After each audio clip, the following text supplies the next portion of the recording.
Well, good evening. I'm Tellie from Hooks and Hammocks, the better half, the one that cooks. So we are going to be making Farmstand Skillet Cornbread, and everything comes out of our garden. We grow everything for the exception of the sweet corn. We do try and buy it local. So we will get started. And of course you'll be using a cast iron skillet. It's the only way to make this cornbread. I'm sure you can use it another way, but you want to make sure that you start off with your cast iron skillet. I've got 2 tablespoons of canola oil in here. We're going to preheat the oven to 425.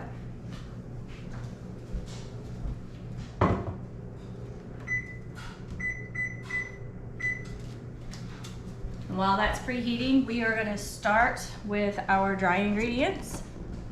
I still follow a recipe because I only make this once a year, maybe twice. It is not sweet by any means. So you'll need 2 bowls, 2 mixing bowls, one for dry, one for wet. So this is all-purpose flour. You will need 1.5 cups of all-purpose flour.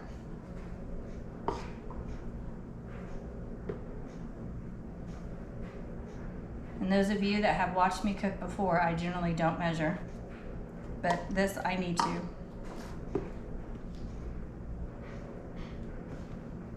Remember, we're starting off with all of our dry ingredients. 1.5 cups of all-purpose flour.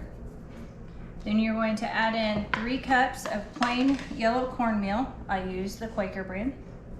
I'm sure any brand is fine.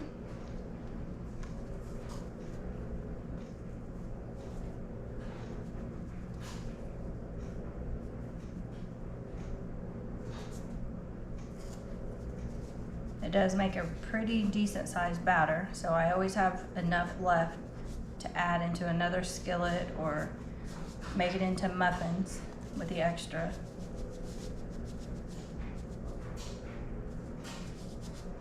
Doesn't have to be perfectly leveled.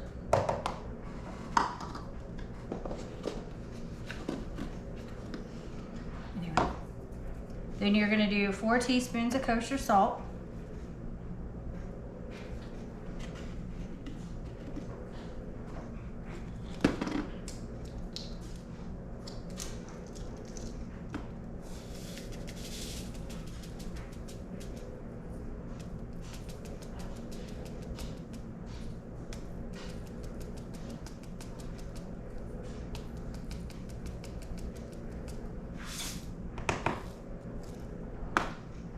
Then you are going to do 3/4 of a teaspoon of baking powder.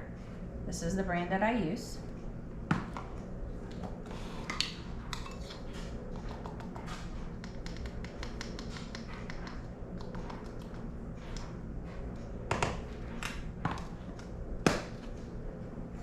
And you're going to use 3/4 a teaspoon of baking soda.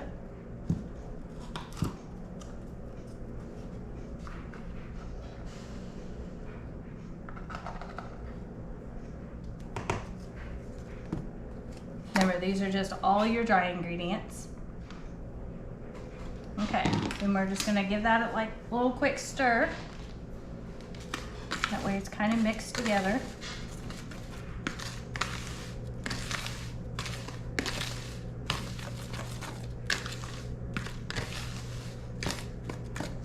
And I have went ahead and cut up all my veggies that go in the cornbread as well.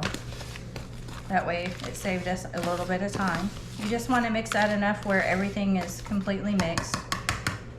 You're going to set that off to the side and get your other bowl. And now we're going to mix all of our wet ingredients. So you will have 3 cups of whole buttered milk. That's the brand that I use. Any brand is fine as long as it's buttermilk.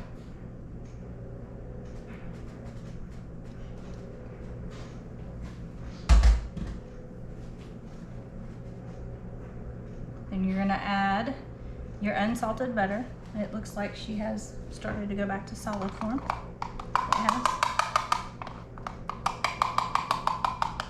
So move that a minute. You're going to have to bleed that out.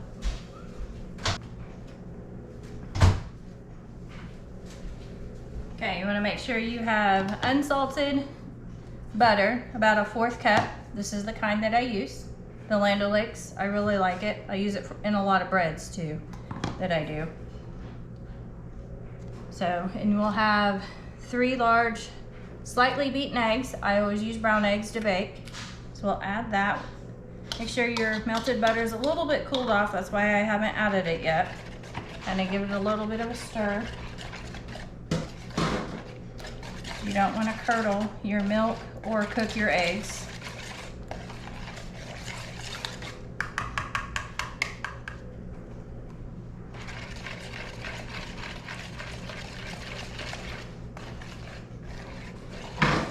And you're going to start adding some of your vegetables. So, you're going to do your, I like the bicolor corn, so we'll use a little bit of that in your mixture. Save a little bit for your topping. Then we're also going to use a little bit of banana pepper, jalapeno, and I have a purple bell pepper. We'll use a little bit of each. Like I said, you want to make sure you leave some of these for your topping. Use half a banana pepper, half a bell pepper, and half of a seeded jalapeno. You don't have to de-seed it if you want a little bit of heat.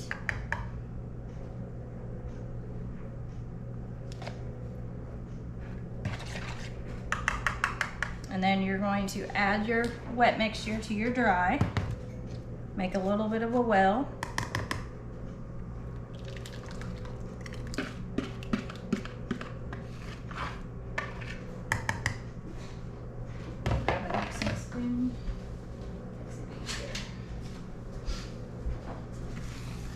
And you're just going to mix it until everything is slightly mixed.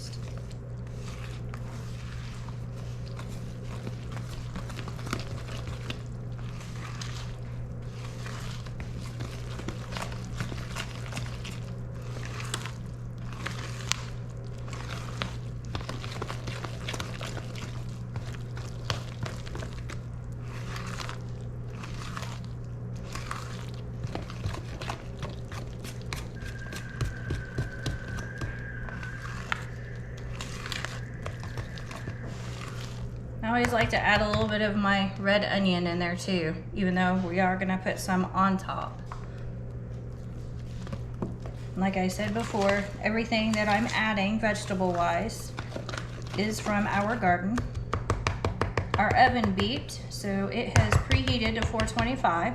So we are going to put our skillet in the oven for 8 minutes.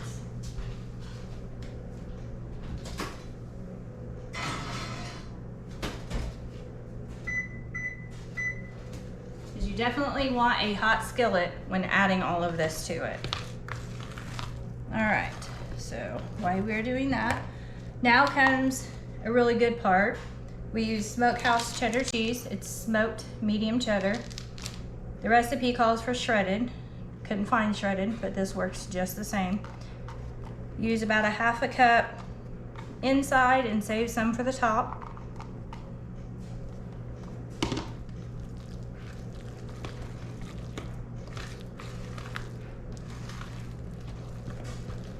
And do like a couple shakes of fresh thyme.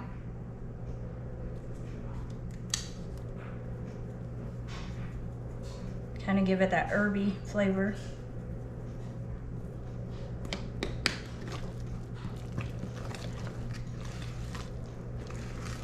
It already smells really, really good. And remember, this is not a sweet cornbread, so if you eat a lot of sweet cornbread, you may not like this. But I like it either way.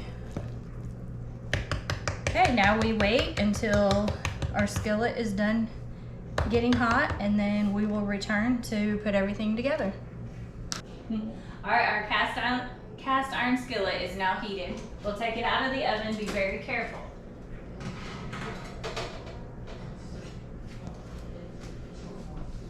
Place it on your counter. Make sure it's on a pot holder that's heat resistant. Leave your oven on. So now we are going to pour our cornbread into the skillet. You may even hear it sizzle. If I don't drop it on. You hear it sizzling. I fill it about halfway up because it is going to rise. I'm gonna spread it out a little bit. See little bubbles? It's from your oil. That's normal. That smells really good. All right, so now we are going to take our leftover toppings and we are just gonna start arranging them onto the cornbread. What is that? These are homegrown cherry tomatoes. You have orange ones and the black cherry ones. This recipe does call for okra. I don't do okra. Some of you may, and there's nothing wrong with that. This is squash and zucchini. Cut up however big you want. Just kind of sprinkle it on. There's no rhyme or reason how to do this. That is going to be completely fully loaded. You're gonna do some of your corn from earlier. I'm gonna sprinkle it around a little bit. It is a very thick and heavy, dense cornbread when it is finished. You got your peppers, your banana pepper, your bell pepper, and some of your jalapeno. Kind of sprinkle that around as well. Remember, you do have some inside. So here's the red onion that we grew. That goes on there.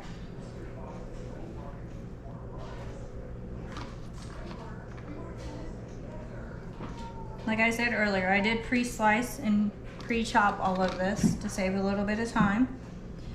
Then you're gonna take some of your smokehouse cheddar cheese, sprinkle it over the top.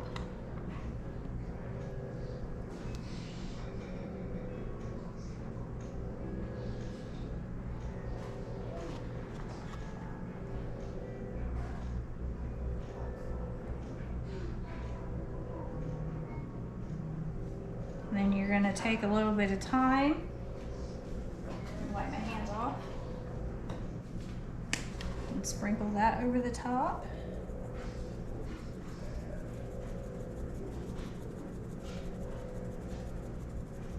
Just like a few shakes, just to kind of slightly cover it.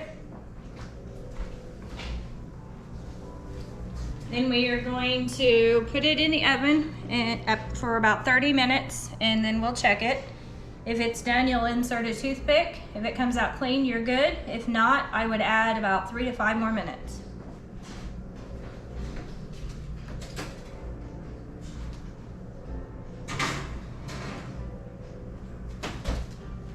Always remember to remove your pot holder from the handle.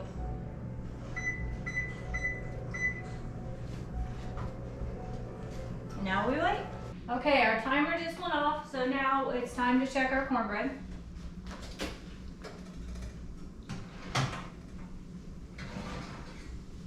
Smells amazing. Take a toothpick and insert it. Comes out clean, it is done. She looks done to me. Let it cool down for about 10 or 15 minutes and slice it like you would a pie.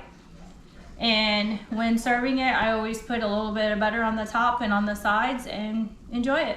And tonight we'll be having it with smoked bologna. It ought to be delicious. Okay, well, our cornbread has cooled down enough, so I'll take a butter knife and go around the inside edge just to kind of loosen it up a little bit. It should come right up. And then we're gonna go ahead and slice it.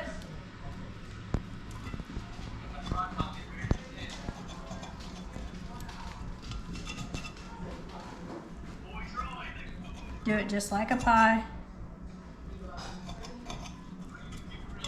It holds a lot of heat in because it is very thick and very dense. Okay. And continue to cut the other side just the same. Remember, you may have some cheesiness to it because we did mix some of the smoked cheddar cheese inside. And your edges will be a little crispy due to the cheese as well. Okay, now we are going to take a piece out. There's the steam and cheese. It's still very hot. It smells amazing. I wish you guys had smell-o-vision. It's perfect. And then I always like to add a little bit of butter, especially like to the sides. It's not real dry or anything. It is a moist cornbread already, but I just like that butter taste on there, along the top and along the sides. When you're ready to eat, well, I want to thank you for tuning in. If you would, like, subscribe our channel, share it out. I am Tellie from Hooks and Hammocks, and I thank you.